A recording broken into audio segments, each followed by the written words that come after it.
जिला राजनांदगांव छत्तीसगढ़ वार्ड क्रमांक 15 का निवासी हूँ। मैंने अपने सुन्नी मुस्लिम जामा मस्जिद में पूछा था कि डोंगरगांव सुन्नी मुस्लिम जामा मस्जिद में कौन कौन वक्त किया है, जगह, घर, खेत, खाली ज़मीन, इसकी जानकारी मुझे लिखित में दी जाए ताकि हम उससे क्या क्या कर सकते हैं जिससे जमात व मस्जिद को फ़ायदा मिल सके। एसपी ऑफिस को दिया हूँ, एसपी सर को दिया हूँ, आईजी रेंज में वहाँ भी दिया हूँ, कलेक्टर में भी लगाया था मैं। 7/6/2024 से आपको अलग कर दिया है जमा जी, 3 तारीख को मैं दिया था, 3/6/2024 को। उसकी कापी है आपके पास जो आप जो मांगे थे? जी है, मेरे पास कापी है। वहाँ से मांगे थे कि कितनी ज़मीन है कितना? जी। अच्छा, ये आप बोल रहे हो कि 4 ज़मीन बेच चुके हैं? जी सर। ठीक है, 5 तैयार। 4 ज़मीन जो बेचे इसका पैसा कहाँ गया? कोई हिसाब किताब है? इसका कोई हिसाब किताब नहीं बताते ये लोग। और फिर दान की ज़मीन को बेचने का औचित्य क्या है जी, बताइए आप। यहाँ तक कि शासकीय घास भूमि ज़मीन को भी बेचे हैं ये। आपके पास है कुछ इसका प्रमाण? जी सर है। नहीं, आपके सदर ही बेच रहे हैं कि कमेटी बेच रही है? कमेटी सदर सेक्रेटरी खजांची लोग ये बनते हैं। बनने के बाद ये लोग क्या करते हैं, आपस में सब कर उसको बेच देते हैं और बताते किसी को नहीं, और ऐलान कर देंगे कभी और उसको बेचते हैं। 7-8 साल बाद उसको फिर उसको पैसा दे देते हैं जब आदमी शांत हो जाता है तब।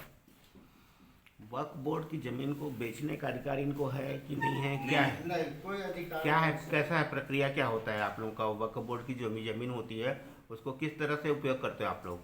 वक्त की जमीन वक्त पे ही रहती है। उसका उपयोग इस टाइप का हो सकता है कि जैसे कि हम उस जगह का उपयोग कर सकते हैं, किराया से दे सकते हैं, मकान बना किराया, और उसका जो प्रॉपर्टी जो उसका फ़ायदा मिलेगा, लाभ मिलेगा, वो मस्जिद में जाएगी। या गरीब यतीम बच्चे हैं जिनको कुछ व्यवसाय कुछ भी नहीं है तो उसके लिए मदद किया जा सकता है उस पैसे से, बेच के नहीं, उससे किराए से उसको उपयोग करके। उसको बेचने का हक किसी को नहीं।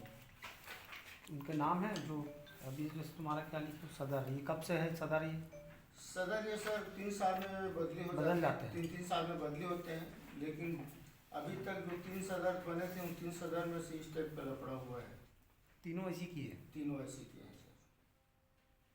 इसको तो आप अकेले उठा रहे हो, ठीक है, तो बाकी लोग क्यों नहीं बोलते? जब नुकसान तो सबका हो रहा है। इस कदर से लोग दबाव में रखे सर, जैसे कि मैंने अभी पूछ लिया, खाली जानकारी पूछने की वजह से मुझे ये लोग जमात से बेदखल किए। अगर सही रहते तो बेदखल क्यों करते? उनको बता देना था। अब फिर जवाब दे चाहे ना दे, वो बेदखल कैसे कर देंगे जमात से भाई? कितने परिवार है वहाँ आप लोग के सुन्नी लोग के? वहाँ लगभग सर 150-200 घर है।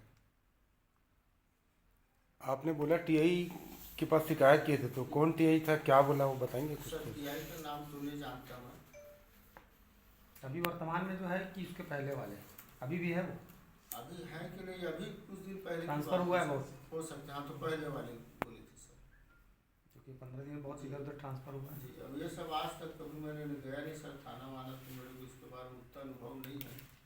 ये दिया था भाई, देखो मेरे को कमेटी निकाली थी, जमात नहीं निकाला है, तो मैंने जमाती भाइयों से फिर एक आवेदन बनाया। उसमें मैंने बताया कि भाई ये प्रक्रिया इस कारण से मेरे को निकाला गया है, मेरे को आप न्याय दिलाएं, ऐसा करके उसमें मैं लिखा था। तो जब सब पढ़े, उसको पढ़ने के बाद उसमें वो लोग दस्तखत किए। लगभग 40 लोग घर हैं जो मेरे पक्ष में दस्तखत किए थे सर।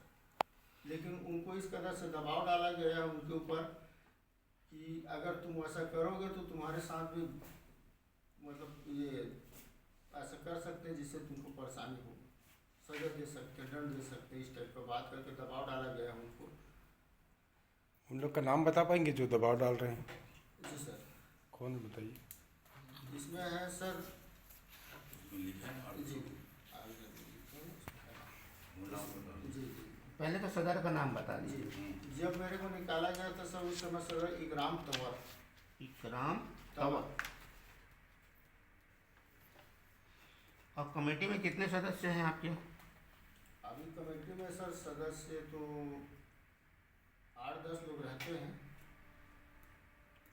कौन कौन है? अभी तो चेंज कर दिया सर, जैसे मेरे को निकाले ना उसके बाद ये लोग, हाँ, जब मैंने आवेदन थाना वगैरह में दिया तो वो जबरदस्ती चेंज कर दिया, तो दूसरा भी सदर बना है। जो नया बना उससे बात नहीं किया? नया बना उससे बात हुआ है सर, तो बात होने के बाद बोलते हैं कि काम करो यार कि आप यहाँ जाके माफ़ी मांग लो। तो मैं बोला माफ़ी मैं किस बात का मांगूंगा भाई, मैं गुनाह गलती क्या क्यों ये बताओ। तो मेरी गुजारिश है कि उपरोक्त ज़मीनों की जानकारी मुझे लिखित में देने की बराए मेहरबानी करेंगे।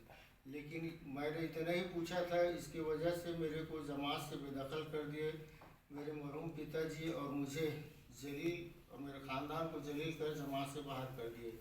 और ये कहा गया कि भाई हम बोलेंगे कि आपको हम निकाल रहे हैं तो इसमें गड़बड़ हो जाएगा, इसलिए हम जमाती आपसे अलग हो जाते हैं, ऐसा कहकर उन्होंने कहा। क्योंकि ये बात वकील ने बताया हमको, कहकर उन्होंने बोली और मुझे बेदखल कर दिया। इससे पहले ये लोग 4 ज़मीन को बेच चुके हैं, वक्फ की ज़मीन को, 5वां ज़मीन को बेचने की तैयारी कर रहे थे, इसलिए मैंने इसकी जानकारी मांगा था। और इन्होंने मेरे काम काज, मैं खाना बनाने का काम करता हूँ, बावर्ची हूँ मैं खाना बनाने का काम करता हूँ। तो ये लोग मेरे काम काज में सब पूरा पाबंदी लगा दिए, बोले कि अगर ये खाना बनाने जाएगा तो इसके घर जहाँ भी जाएगा वहाँ कोई खाना खाने नहीं जाएगा। इससे ये लोग मेरी पेट रोजी को छीन लिए। मेरे परिवार वाले को दबाव डाल के ये कर दिए कि अगर तुम लोग इसके सुख दुख में जाओगे या आओगे तो फिर तुमको भी बहिष्कृत किया जाएगा, तुमको भी दंड दिया जाएगा। इस वजह से मेरे परिवार भी मेरे हाथ से छूट गया। मैं ब्लड प्रेशर, शुगर और पैरालाइज का मरीज़ हूँ, जो कि मेरा इलाज भिलाई से चल रहा है। तो मैं अपने इलाज कराऊँ कि अपने बच्चों की पढ़ाई लिखाई कराऊँ कि अपने घर का भरण पोषण करूँ। मेरे माता पिता की मृत्यु 2 साल पहले हुआ था, उसके कारण मेरी पूरी जवाबदारी, घर की संपूर्ण जवाबदारी मेरे ऊपर आ चुकी है। और ये लोग इस तरह से प्रताड़ित कर रहे हैं, मेरे रोजी रोटी से लेकर हर चीज़ में ये लोग बैन लगा दिए हैं, जिसकी वजह से मैं न कहीं आ सक रहा हूँ न जा सक रहा हूँ। यहाँ तक कि ये लोग, इसका एक पार्षद है सिद्दीक बड़गुजर, उसने बोला कि भाई तू कहाँ कहाँ रहता है, तेरे घर को तोड़वा देंगे, ऐसा करके उन्होंने वीडियो बनवाया। मेरे घर में घुसकर महिलाएं लोग मना किए, मेरे नहीं रहने पर महिलाएं लोग मना किए। तो वो बोलने लगे कि ठहर जाओ, बोले अभी यहाँ छत्तीसगढ़ पिक्चर बनेगा और तुम्हारा क्या है, तुम्हारा पूरा खुदाई कर देंगे, ऐसा करके। मैंने इसकी जानकारी थाना में दिया, डोंगरगांव थाना में दिया, SP ऑफिस में दिया, IG साहब को दिया, वक्फ बोर्ड को दिया और मानव अधिकार आयोग में दिया, लेकिन अभी तक कोई कार्रवाई नहीं हुआ। थाने में जाके पूछने पर मुझे थानेदार ने उल्टा सीधा बोले कि तुम कहाँ रहते हो, नजूल की जगह में रहते हो, तुम्हारी घर तोड़ाई हो जाएगी, तुम जितना उचक रहे हो ना तुम्हारा सब निकल जाएगा करके इस टाइप की बात करके डांट डपट के मेरे को थाना से वापस भेज दिया गया। अब आप ही बताइए, मैं ऐसे हालात में कहाँ जाऊँ, क्या करूँ। समाती होने के नाते क्या मैं जानकारी नहीं ले सकता? अगर आप ठीक है जानकारी नहीं देते, लेकिन इसका ये मतलब तो नहीं कि आप मेरे को जमात से बेदखल कर दोगे, मेरे रोजी रोटी पे आप लात मारोगे। भाई मेरा भी तो परिवार है, अपने भी बच्चों के साथ कैसे करूँ, कहाँ जाऊँ बताओ। आपके परिवार में कितने लोग हैं? मेरे परिवार में सर हम लोग 5 हैं, और अब हमारे यहाँ के अब्बा का इंतकाल हुआ तो छोटी माँ है, उनके 3 बच्चे और एक बहू, 5, 4, 9 2 लोग हो टोटल। जी सर। आपके कितने बच्चे? 3? मेरे तो 3 बच्चे करने वाला है, ये सब ये बंद होना चाहिए। और मैं रहूँ या कोई भी रहे, और जिसकी वहाँ पे जो चीज़ है उसको वहाँ दे देना चाहिए। ये जो हुक्का पानी आपका बंद किया है, इस्लाम कानून में है इस तरह का? जी नहीं, इसमें नहीं है। एक मुसलमान को कभी भी बेदखल नहीं किया जा सकता। हमारे इस्लाम में यह है कि अगर हम किसी और से भी शादी करते हैं तो उसको निकाह पढ़ा के मिला, लेकिन उसको बाहर नहीं कर सकते। SP ऑफिस में भी आवेदन दिए हैं क्या? जी सर। कितना दिन हो गया जी? उनको दिए लगभग सर 2 महीना हो गया है। अभी तक कोई सुनवाई कार्रवाई कुछ नहीं सर। SP ऑफिस में मैं लगाया था, तो अभी मेरे को बुलाया था 3-4 दिन पहले, फिर वो बयान लिए। छत्तीसगढ़ का निवासी हूँ, और मैंने अपने समाज में वो वक्फ की ज़मीनों की जानकारी मांगा था कि भाई कौन कौन कहाँ पे वक्फ किया, इसकी जानकारी मुझे दी जाए। लेकिन वो मुझे जमात में जानकारी ना देकर मुझे जमात से बाहर निकाल दिया गया, और ये कहा गया कि हम जमाती आपसे अलग हो रहे हैं। ये हमको कोई वकील ने बोला है, ऐसा करके उन्होंने बताया। ऐसा बोलने से कोई कार्रवाई नहीं होगा, इसकी वजह से, और ऐसा बोल के मेरे को लोग जमात से बाहर कर दिए। इतना प्रेशर दबाव डाले कि मेरे रिश्तेदार, मेरे परिवार भी मेरे से अलग हो गए। और मेरे काम काज, जो मैं खाना बनाने का काम करता हूँ, उस खाना बनाने के काम में पूरी प्रतिबंध लगा दिया गया है कि अगर ये खाना कहीं भी बनवाओगे इससे, तो कोई जमात यहाँ के आदमी खाना खाने नहीं जाएगा, इसको कोई नहीं बुलाएगा, ना ही समाज के कार्य में, ना ही कोई दावत देगा। अगर देगा तो उसके ऊपर कार्रवाई की जाएगी। इस तरीके से दबाव पूर्ण डाला गया है। मैं गरीब आदमी मजदूरी करके अपना जीवन और अपने परिवार का पालन पोषण करता हूँ, और मेरा काम है खाना बनाने का, और ब्लड प्रेशर, शुगर और पैरालाइज भी है मुझे। बच्चे मेरे पढ़ रहे हैं। मेरे इस आर्थिक स्थिति और शारीरिक स्थिति इतनी ज़्यादा ख़राब हो गई है कि मैं इलाज कराऊं अपना, कि अपने बच्चों को पढ़ाई लिखाई कराऊं, कि अपने बीवी बच्चों, अपने घर का भरण पोषण करूं। इसकी शिकायत कहाँ की थी आपने? इसकी शिकायत मैंने डोंगरगांव थाना में किया है, कलेक्टर ऑफिस में किया है, एसपी ऑफिसर किया है, आईजी साहब के पास किया है, मानव अधिकार आयोग में किया है, वक्फ बोर्ड में भी किया है, लेकिन अभी तक कोई कार्रवाई नहीं की गई है। क्या चाहते हैं आप? मैं ये चाहता हूँ कि भाई जो जमात की जो सामान है, प्रॉपर्टी है, वो जिस जगह की है उस जगह जाना चाहिए। जैसे वक्फ की प्रॉपर्टी है, वक्फ किया है तो वक्फ में जाना चाहिए, जिसका जो हक है उसको मिलना चाहिए।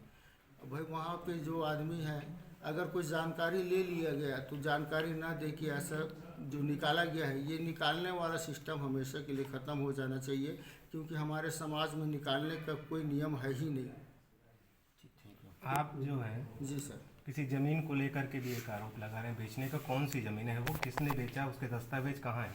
जी, उसकी दस्तावेज मेरे पास है।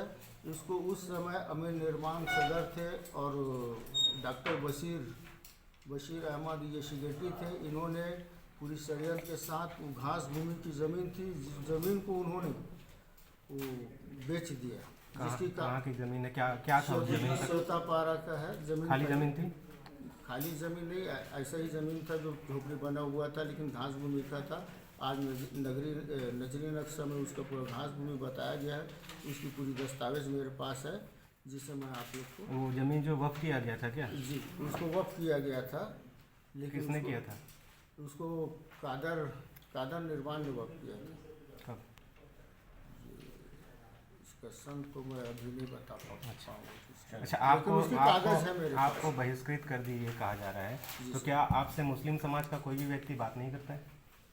बातचीत ऐसी करते हैं, लेकिन मन मुटाव की तरह वो दिल से नहीं कर पाते। ना ही वो मेरे को किसी काम में बुलाते। मस्जिद में आने जाने पर कोई रोक है? मस्जिद में जाने पर रोक नहीं है, कब्रिस्तान पर जाने पर रोक नहीं है, लेकिन वहाँ कोई भी कार्यक्रम हो, जलसा हो, लंगर हो, या किसी के घर प्रोग्राम हो, शादी ब्याह हो, तो उस पर बैन लगाया है। आप गए हैं कभी शादी ब्याह पे और आपको भगा दिया गया या घुसने से मना कर दिया गया, ऐसी स्थिति है? मैंने एक जगह मेरे को दावत दिया था, मेरे घर के बगल में, उसका नाम था मुग्गू मिस्त्री बोलते हैं, मेरे घर के बगल में ही है।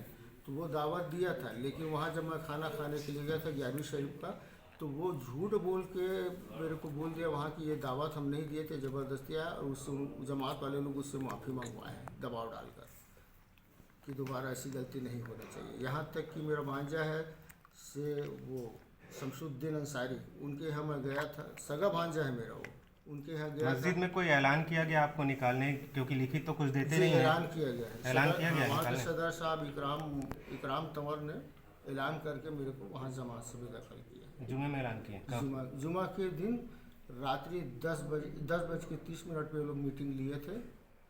नहीं, ऐलान का बताइए ना। ऐलान रात में किए थे सर, निकालने का? हाँ, मीटिंग रखने की, मीटिंग में ऐलान किए। आपका नाम बता दें। जी, अब्दुल बाबर अंसारी, डोंगरगांव।